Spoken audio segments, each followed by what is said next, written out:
In this lecture, we will continue with our discussion on Monte Carlo simulation methods for analyzing dynamic response of randomly excited and randomly parametered systems. We will quickly recall what we discussed in the previous lecture.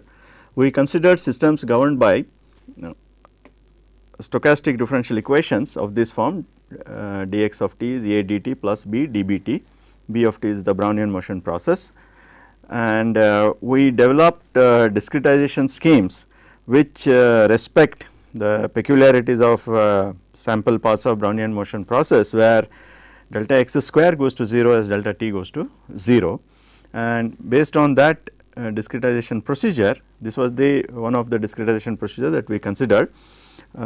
We tackled a few problems, basically single and 2 degree freedom systems, linear and nonlinear, and these integration scheme that I discussed in the previous lecture is one among a family of such schemes, and more details can be found in the book by Claudon and Platon. But for the purpose of this lecture, I will be restricting attention on this for 1.5 order Strong-Taylor scheme. One more example to the set of examples that I considered. We will consider a system in which nonlinearity is hereditary, and one of the models for that is in terms of what is known as Baux oscillators. Here the nonlinearity arises through an internal variable z, which is governed by an additional first order differential equation.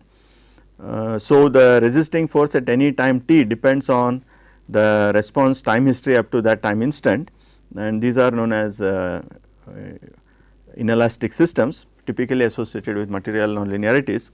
So, we will consider now the problem of response of such an oscillator to a white noise excitation. F of t is 0 mean stationary white noise excitation.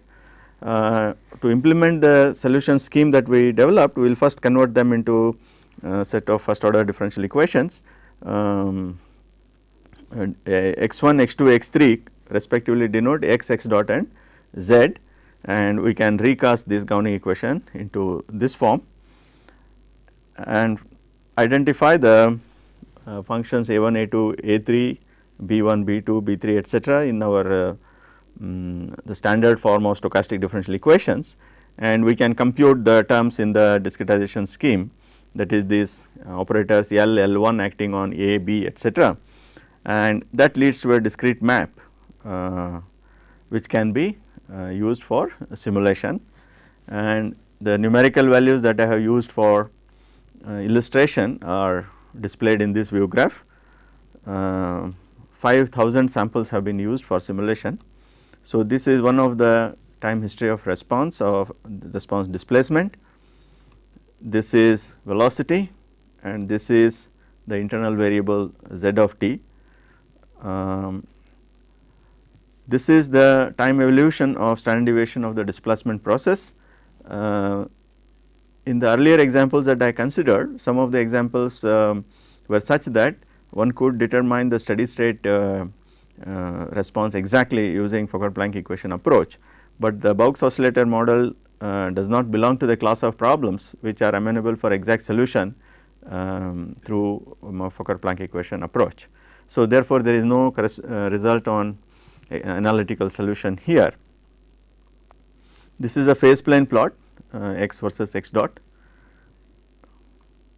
and this is the simulation on extreme value distribution with 5,000 response displacement in steady state over a period of 35 seconds is simulated using 5,000 samples, and the full line is the simulation results, and for sake of comparison a Gumbel model is fitted to these extreme responses, and that is also displayed through a dotted line.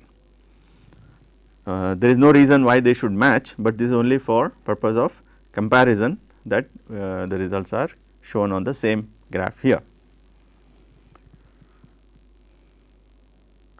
Now, I will consider another example.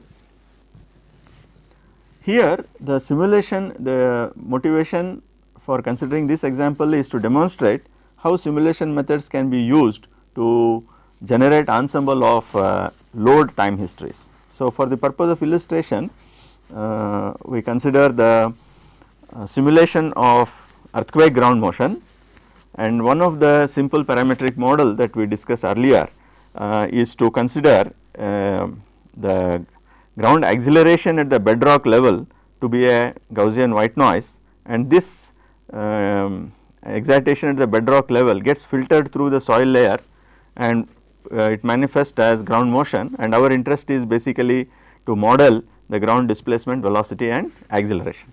So, a simple model for that would be to model the soil layer as a single degree freedom system as shown here. Mg, Kg, Cg are the ground mass, stiffness and damping parameters. This is the base motion and u of t is the absolute response. So, if xb of t is modeled as a random process, we could develop the power spectral density function for the response, and in the particular case when the ground acceleration, the bedrock acceleration is modeled as white noise, the absolute acceleration is modeled, the power spectral density of absolute acceleration can be shown to be given by this. This is something that we have already discussed, I am quickly recalling, therefore, it is not necessary for us to get into all the details at this stage. So, that the issue is that the power spectral density function of the ground acceleration is given by this expression. Now, there is a modification, this is the celebrated Kanai-Tajimi power spectral density model, and a modification to this was suggested by Clough and Penzin, in which certain problems associated with the Kanai-Tajimi power spectral density function, when one considers ground displacement and velocity as omega goes to 0, one gets the singularity, and the displacement and velocity are not well behaved in a Kanai-Tajimi power spectral density function model. So, to circumvent this difficulty, Clough and Penzin proposed that this ground acceleration can be passed through a high pass filter where low frequency components are suppressed, and a high pass filter is a suggested high pass filter is as shown here. This is a model for again when ground acceleration is a stationary random process. Now, a given power spectral density, we have already discussed how to simulate samples of Gaussian random process. One could utilize the Fourier series approach and obtain samples of the ground acceleration whose PSD, power spectral density function, will be compatible with this target power spectral density function models. This is the clarification on the high pass filter. This is as I already mentioned, this is an artifact to remove singularity at omega equal to 0 in the support displacement. Now, what I would like to do is consider this problem of modeling ground acceleration as basically as a problem of seismic wave propagation through ground layer using single degree freedom models. But let us consider the problem of introducing the non-stationarity in the ground acceleration. We know that earthquake ground accelerations are non-stationary because earthquake is a transient phenomena. So, it is important to see how we can introduce the non-stationarity into the model and how we could perform a time domain analysis.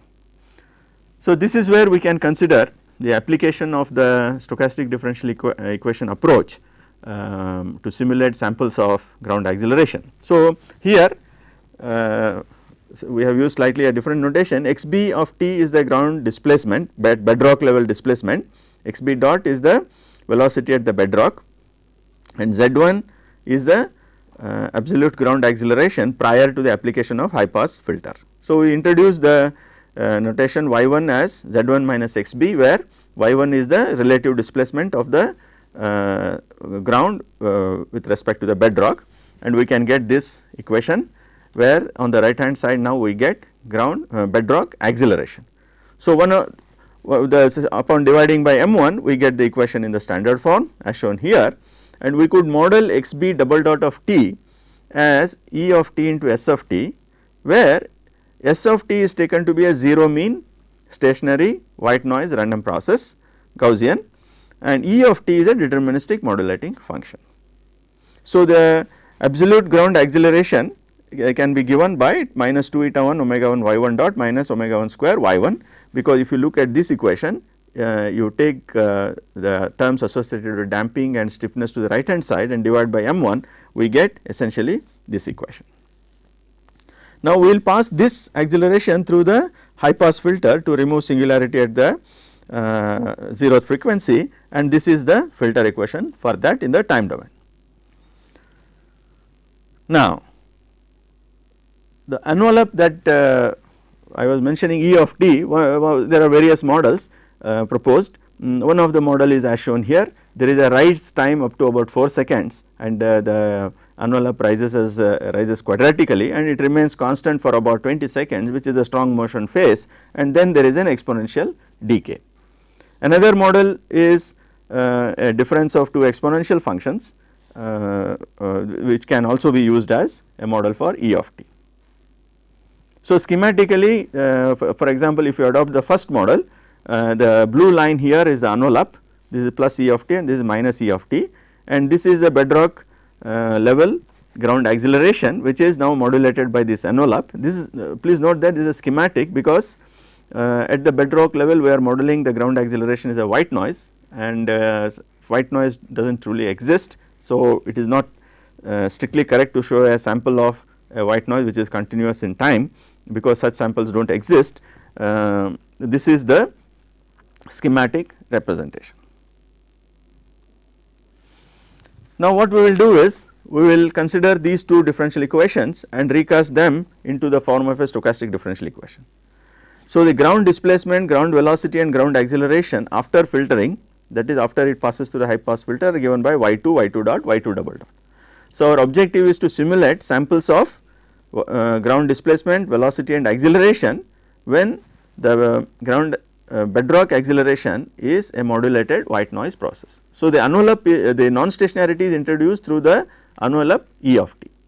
So, by using a vector x1, x2, x3, x4 as y1, y1 dot, y2, y2 dot, we can get the equation in the state space form, and this can be further simplified, further recast into the SD stochastic differential equation form in terms of increments of Brownian motion process. There is only one white noise driving component here, therefore, the B vector is simply 0 1 0 0, and this A is the matrix, this matrix into x1, x2, x3, x4. So, the here the stochastic differential equation is linear, and we are interested in ground displacement, which is x3, ground velocity, which is x4, and ground acceleration A of t, which is given in terms of x1, x2, x3, x4 through this relation. It should be noted that we can actually perform a random vibration analysis of this system and get exact solutions for moments of x1, x2, x3, x4, say variation of covariance, etc. But the objective of the present discussion is how to simulate samples of ground displacement, velocity and acceleration, because these simulated samples can further be used for analyzing nonlinear dynamical systems and so on and so forth. So, that is the objective here. So, we use the 1.5 order strong Taylor scheme. I just flashing this to show the various operators. This is L naught, which is dou by dou t x2 etc. as shown here, and if L naught acts on A1, A2, A3, A4 for this problem, I have shown here the details of the various terms, and similarly L naught B2, L naught Bj etc. and the operator L1 is given by this, and it acts on A1, A2, A3, A4 to produce these terms, and based on this we can now go back to this map and write a simple program to implement the recursive relation, and this I show here a few samples. This is the samples of ground displacement, this is a sample of ground velocity, and this is a sample of ground acceleration. So, you can see here the non-stationarity trend of the one that we were trying to implement is captured here, and you can also see that this is predominantly a narrowband process, and that is to be expected because a white noise is being passed through a single degree freedom system, and this is acceleration, this is velocity, and this is displacement. So, this algorithm is quite helpful in simulating simultaneously the three required components. So, this is a few more samples of ground acceleration. Of course, one can do an analysis of this ensemble and determine the properties of moments of this ensemble, but that is not the objective of the present study, as I mentioned, because we are interested in using these sample ground accelerations in further analysis. That is the objective of this illustration. Now, just I would like to emphasize one important factor here. Suppose we consider xg double dot of t to be E of t into S of t. This is one of the proposed model for introducing non-stationarity, where S of t is a stationary random process with a given power spectral density function. So, this is an alternative model, it is somewhat different from the one that I just now described. This is what is widely used in literature, but there is a problem with this in the sense, if you are interested in only in ground acceleration, this is all right, but if you would like to get ground displacement and velocity also, which is needed, for example, in analysis of multiply supported structures, as we saw in some of the earlier lectures, there is no obvious way that we can evaluate the velocity and displacement compatible with this non-stationarity in the ground acceleration. So, this difficulty is overcome in this approach, where we are simulating simultaneously the displacement, velocity and acceleration in the time domain.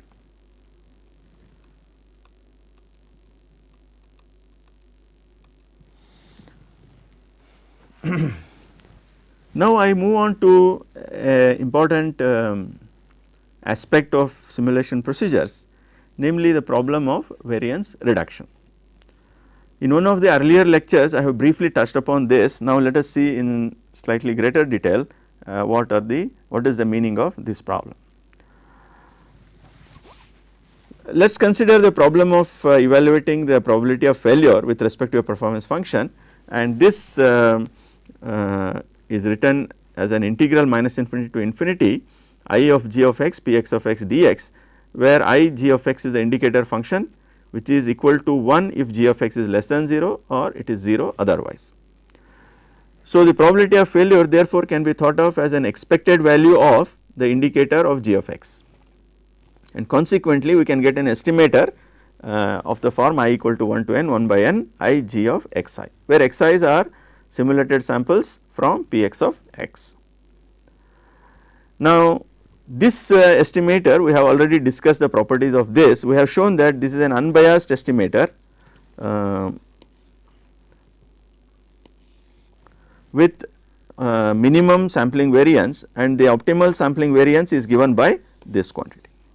This we have already seen in earlier lectures. Now, our attention is to be now focused on variance of the estimator, which is p f into 1 minus p f by n. Now, let us look at the implications. The standard deviation associated with the sampling variance is square root of the sampling variance, which is given by this, and if we define now a coefficient of variation where p f is a mean, we get this as approximately as 1 by square root of p f of n, especially when p f is small. So, if coefficient of variation is 0.1 and p f is of the order of 10 to the power of minus 5, we can compute from this the number of samples needed for simulation, and this turns out to be about 10 to the power of 7. Similarly, if you look at coefficient of variation of 0.01, at same level of probability of failure, the samples now become, number of samples needed to achieve this coefficient of variation is 10 to the power of 9. Now, in a good simulation work, we do not want the sampling variance to be very high. So, our objective is to use sample size sufficiently large so that this variance is small enough. If variance is large, the estimator will not be, utility of the estimator will be compromised. Now, if you examine this expression, it is immediately evident that to reduce the variance we are required to increase the sample size. But the question that we consider now is, can we reduce the variance of this of the estimator without increasing the sample size? Before we get into that, we can observe certain features.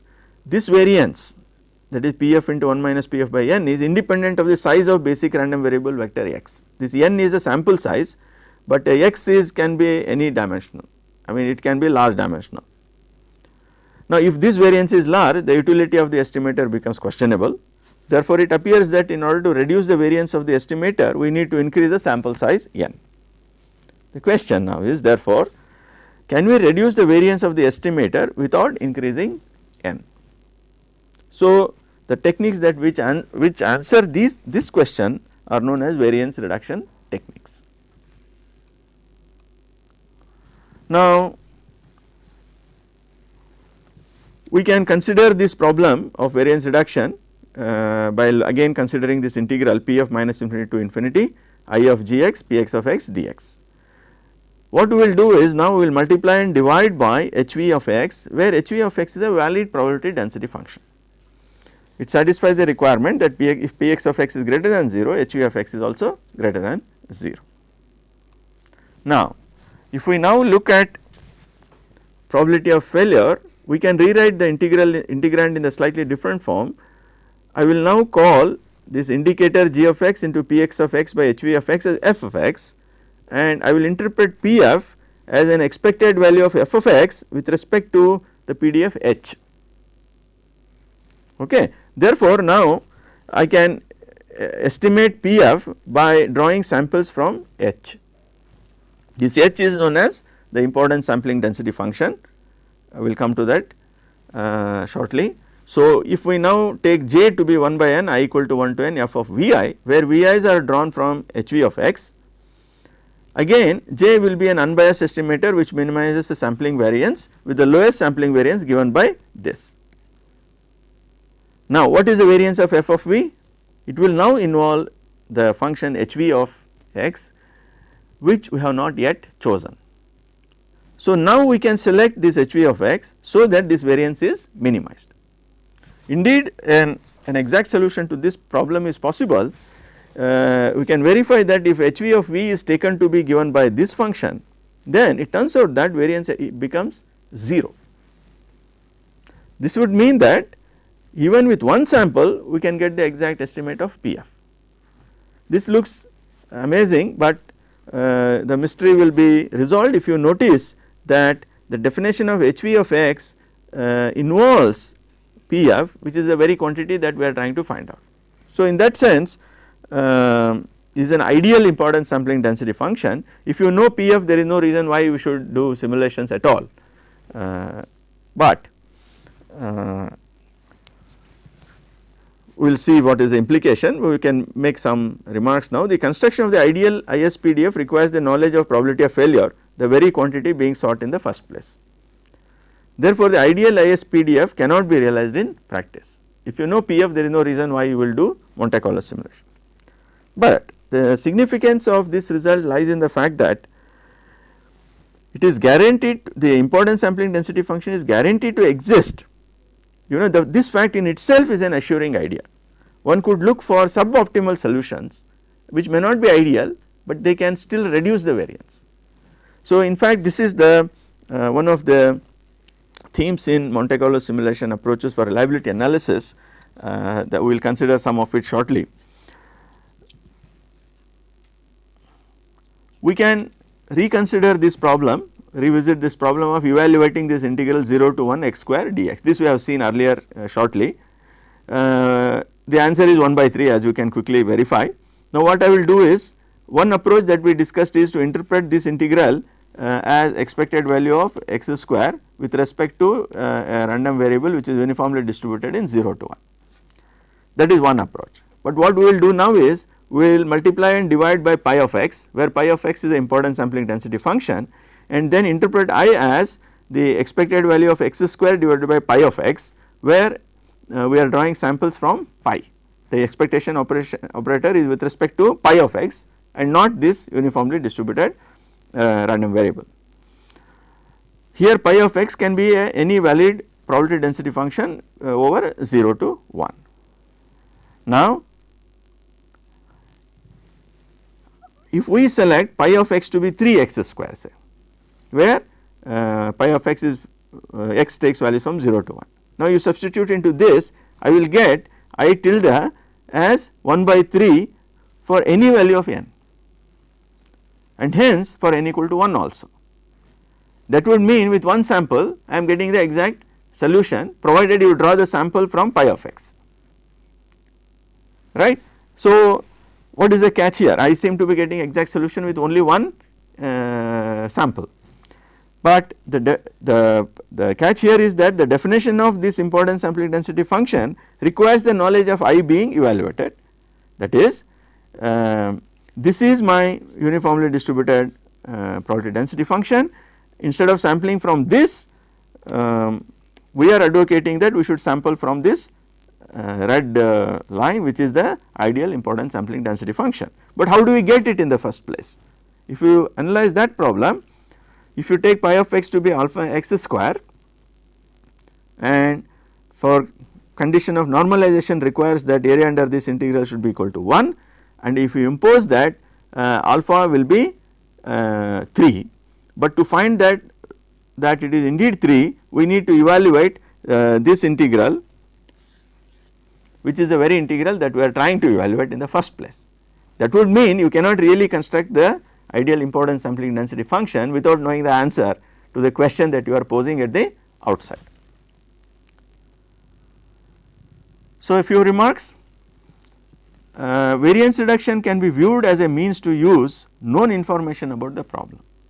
This is how we should interpret. An ideal solution is not possible, but if we know some of aspects of the solution, how can we reduce the variance? This seems to be the question to ask. If you do not know anything about the problem, variance reduction is not achievable. At the other extreme, that is when everything about the problem is known, variance reduces to 0, but then the simulation itself is not needed. So, the question therefore we should ask is, how do we get the information about the problem on hand?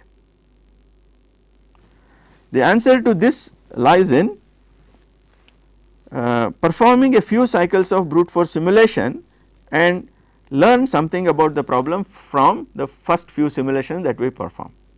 So, as the simulation proceeds, we learn something about the problem by performing the first few simulations, and based on that knowledge we can alter the way we find the perform the simulation subsequently, because you already learned something about the system. So, this is the essential idea of problems of variance reduction, and we will come to some details shortly. Before that, we will consider another simple example. Suppose x is a normally distributed random variable with 0 mean and unit standard deviation. We are interested in evaluating the probability p of x greater than beta, where beta is 3, that is given by 3 to infinity 1 by square root of 2 pi e raised to minus u square by 2 du. This is an exactly we can evaluate this integral exactly, and this is the answer that we already know. Now, if I now use a brute force Monte Carlo by selecting sample size so that coefficient of variation is 0.05, I need to use this many samples, you can verify that, and I get this answer. So, this seems to match reasonably well with this, because this coefficient of variation is 0.05. Even if we were to repeat these calculations, they will be reasonably close to this number. Now, I am not willing to spare so many samples in my work. So, what I will do, we will consider different models.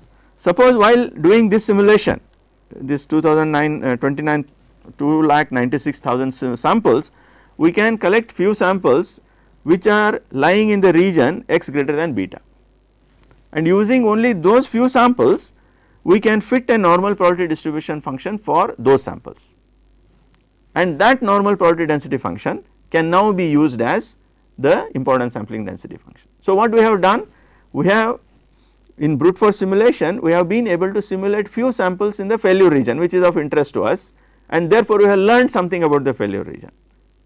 that I am now using in fitting a probability density function. Normal probability density function is, I mean, somewhat ad hoc, but that is what I choose. I am not interested in the ideal solution, suboptimal solution.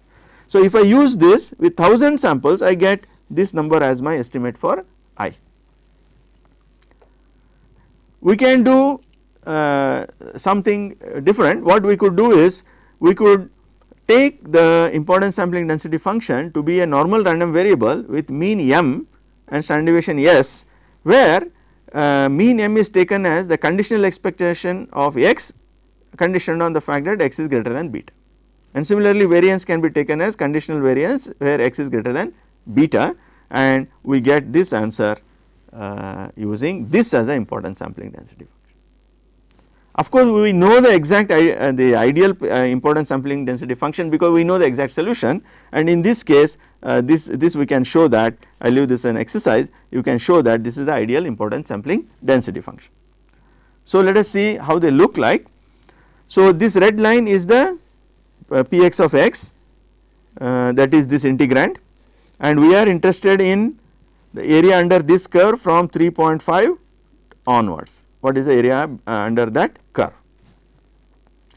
This green line that you are seeing is the ideal importance sampling density function, because it so happens that for this problem we know the exact solution, we can construct this. The blue these two lines, red and black and blue, are the suboptimal solutions. So, when I draw samples from these probability density functions, I will be drawing samples from this region which is not in the failure region. So, some of the samples would be not put to proper use, but it does not matter. It is using this as importance sampling density function, we are able to get some reasonable estimate for the integrand. So, the idea is we learn something about the failure region by doing a few simulations and use that knowledge in constructing the importance sampling density function. Now, there are various techniques in existing literature on using this variance reduction technique, where we perform few simulations and learn about the failure region and go along evaluating the required probability of failure or certain simulation expected values with the aim to reduce the variance. So, one of the techniques that I will briefly discuss is what is known as subset simulations using Markov chain Monte Carlo.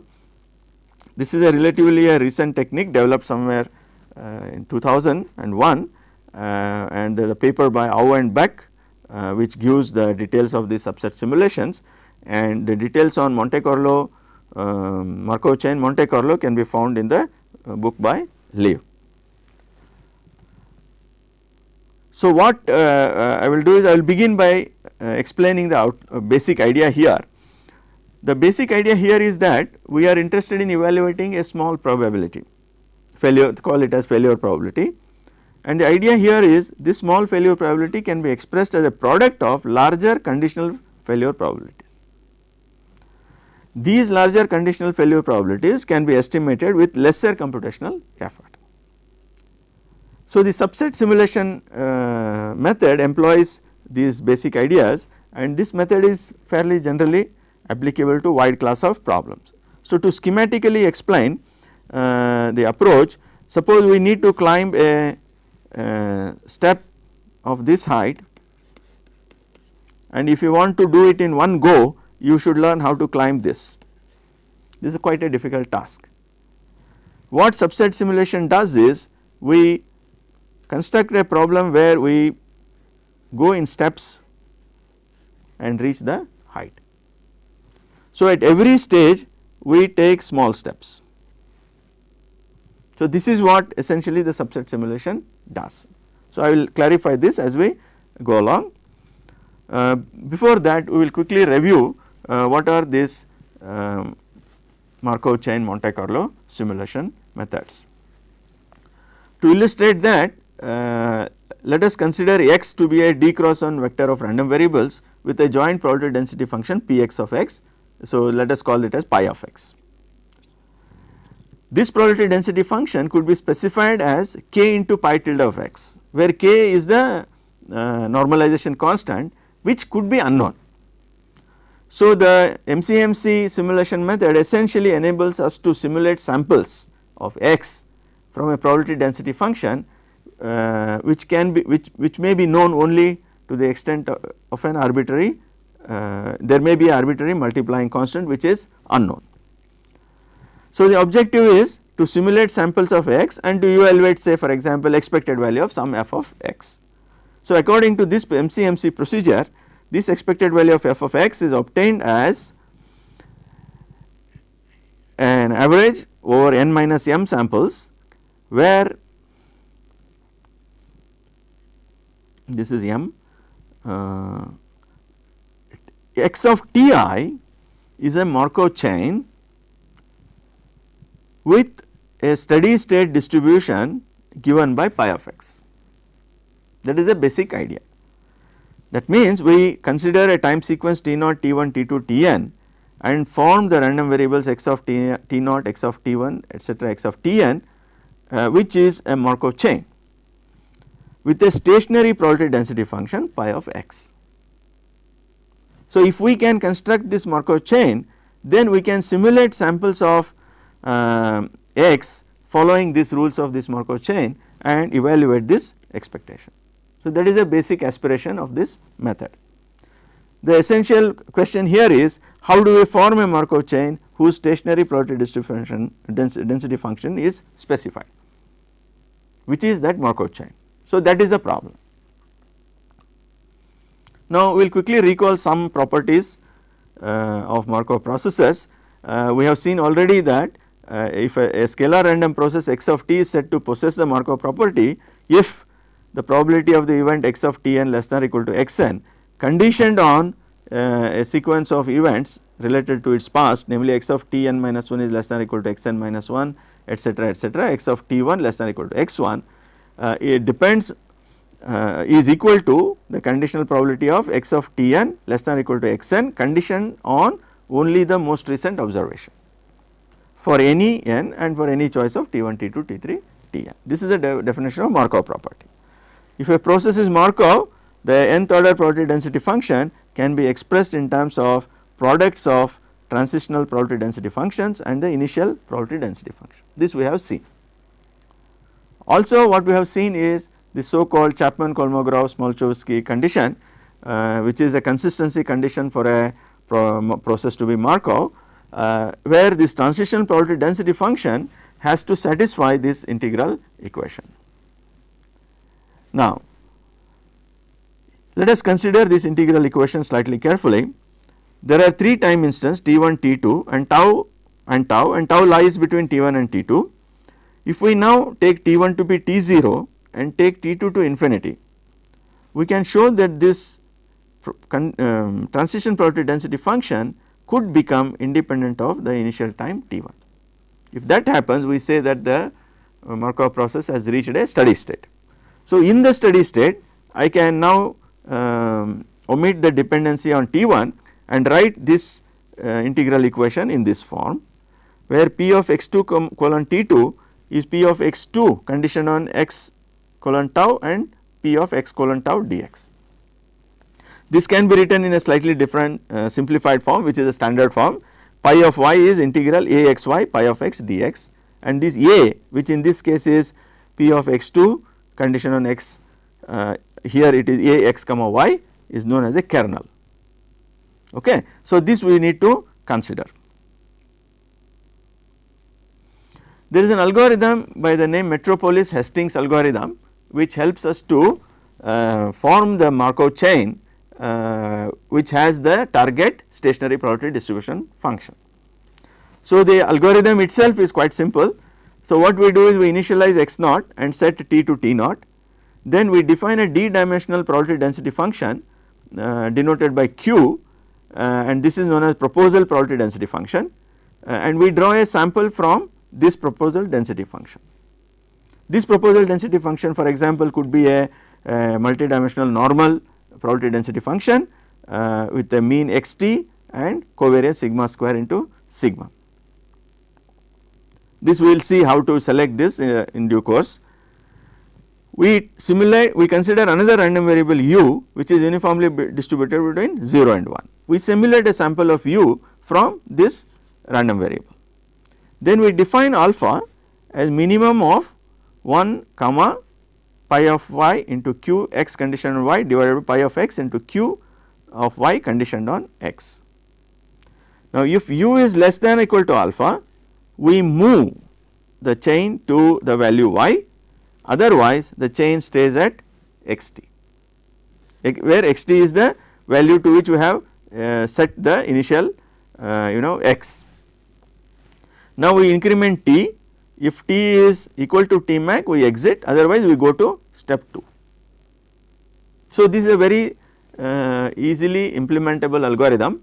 The only thing that we need to satisfy is that we should be able to draw samples from this proposal density function. If that is possible, then this method can be implemented. Now, we need to explain the meaning of this algorithm. So, what we need to show that is that the stationary PDF of xt simulated as per the algorithm just outlined in the previous slide is pi of x. That is what we need to show. Now, we can construct a simple argument. We have x of t plus 1 is y if u is less than or equal to alpha or xt otherwise. Therefore, I can construct the probability density function of xt plus 1 conditioned on xt equal to xt as q into alpha. Recall that u is uniformly distributed between 0 and 1 plus an indicator function, I will come to that, into 1 minus this probability. There are only 2 states. This state has a probability of u less than or equal to alpha, which is nothing but alpha because u is uniformly distributed, and 1 minus of that is this. Okay. So, this is an indicator function which is equal to 1 if xt plus 1 equal to xt, otherwise it is 0. Now, in the alternative notation we can write this as p of y conditioned on x as q y conditioned on x alpha plus delta y x plus 1 minus this, and this is the kernel. Now, we have, if stationary condition is realized, this condition to be satisfied. Now, there is a condition known as condition of detailed balance, which helps us to verify if steady state is possible. That is, pi of x is a x comma y is pi of y a y comma x. If this condition is satisfied by pi with respect to the kernel function a, then we say that there is a state of detailed balance. Let us assume that this condition is satisfied, then you can verify that we can now use this and show that integral pi of x a x comma y dx is nothing but, because this is equal to this is equal to this, I will now substitute this and integration is still with respect to x, pi of y can be pulled out and I have integral a y comma x dx, and this is a is a valid density function, therefore area under that curve is 1, therefore this is pi of y. So, if condition of detailed balance is satisfied, then in turn we are satisfying this requirement. Now, therefore, the question that we should ask is, the kernel that we have right now is this, does this kernel satisfy the condition of detailed balance?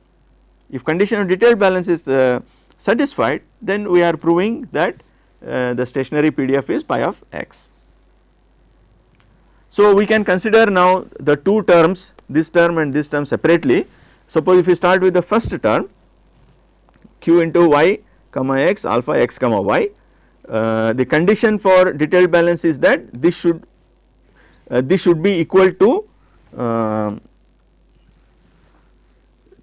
this. So, let us see what happens for this specific example.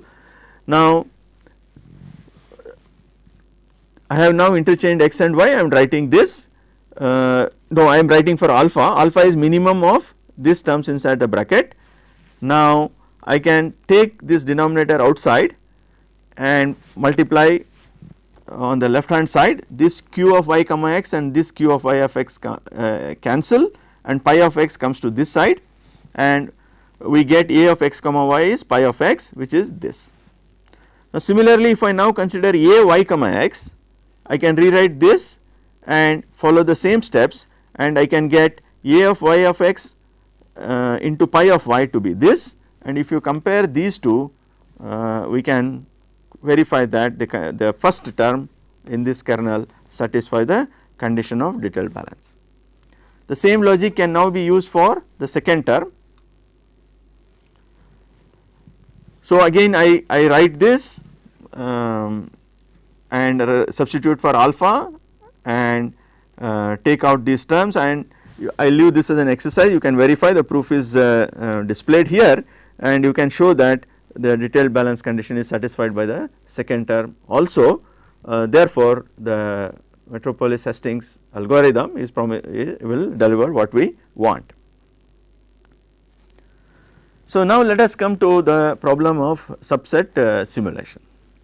So, let us consider a dynamical system my double dot plus cy dot plus ky with some nonlinearity and an excitation q of t, where q of t is a 0 mean stationary Gaussian random process. It is not necessarily white, it can be anything.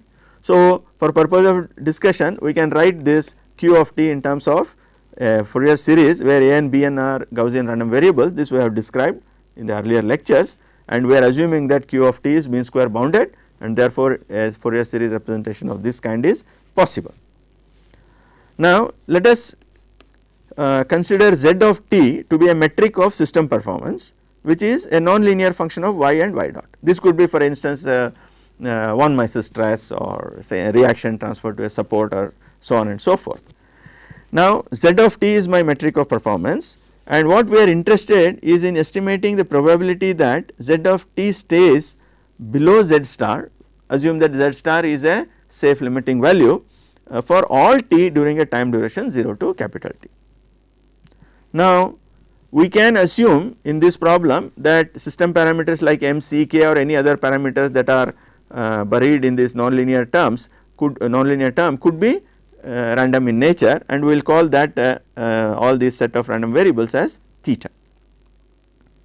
So, what we are interested is evaluating probability of z of t stays less than or equal to z star for all time in 0 to t. Now, this is known as a problem in time variant reliability analysis.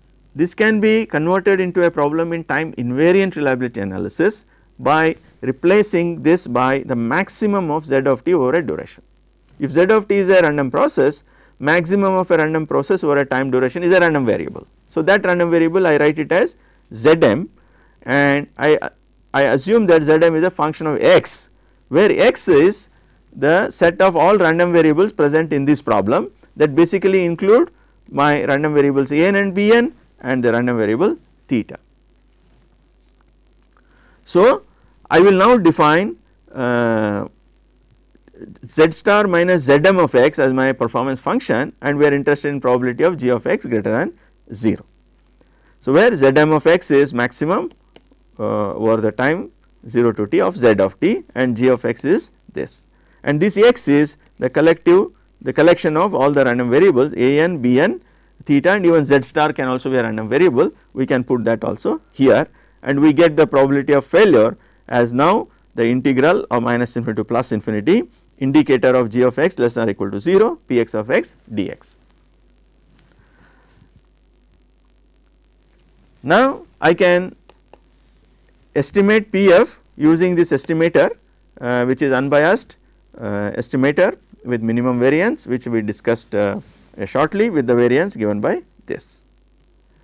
The subset simulation now we would like to apply on this problem with an objective of initiating the simulations and learning something about the system behavior, and based on what we learn we would modify our simulation steps subsequently.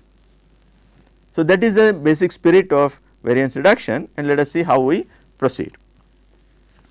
So, what we do here is we consider the event f g of x less than or equal to 0.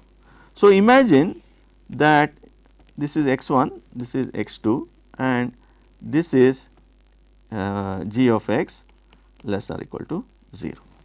So, what we do here is we form a sequence of events f1, f2, fm where Fm is F such that Fk is intersection of I equal to 1 to Fi. That means we form events like this, a sequence of events. So, this is F1, this is F1, this is F2, F3, so on and so forth.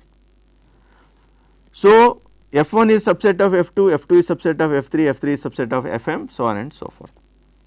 Now, probability of failure is actually the area under the joint density function over this region.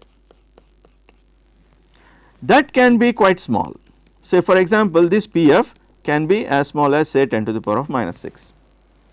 Now, what I do is, this is a probability that I am looking for. I will now write this as probability of intersection of the events Fi. This itself I will write it as Fm conditioned on intersection of Fi's up to m minus 1 into probability of intersection of I equal to 1 to m minus 1 Fi. So, I can repeat this and finally write the Pf as Pf1 into product of these conditional probabilities. That means, I will evaluate the probabilities. The first one what I will do is this, and the second one is this, third one is this, and fourth one is this, so on and so forth. Then the final probability I will simply multiply all these probabilities. So, Pf for example can be obtained as Pf1 into Pf some P2 into P3 into Pm. So, this can be for instance 10 to the power of minus 1, and all this could be of the order of 10 to the power of minus 1. So, if I devise now a simulation procedure such that at every stage I only evaluate one of these probabilities, I will be evaluating a small probability. Okay. In the end I will multiply all these small probabilities to get a larger probability to get a smaller probability. So, estimation of a larger probability of the order of 10 to the power of minus 1 is lot easier than estimating a probability of failure of the order of 10 to the power of minus 6 in one go. So, how do we do that? So, what we are doing is we are expressing Pf as P of F1 into the product of P of Fi plus 1 into condition on Fi where I runs from 1 to m minus 1. Now, if Fi's are configured such that P of Fi plus 1 condition on Fi and P of Fi are much larger than Pf, then we will be able to estimate Pf in terms of product of large probabilities. Suppose Pf is 10 to the power of minus 6, then we could obtain an estimate of Pf as 10 to the power of minus 6 as product of 0.1 6 number of times. So, estimation of probability of failure of the order of 0.1 can be easily done using Monte Carlo simulations, because the failure events here are more frequent.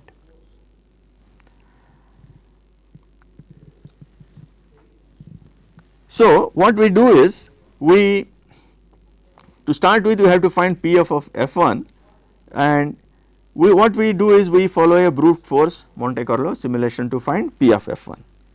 Subsequently, these conditional probabilities we evaluate using MCMC tools. So, what I will do in the next class is to describe this step of how to find samples, how to find these probabilities using MCMC and illustrate this method using few simple examples. So, we will conclude the today's lecture at this stage.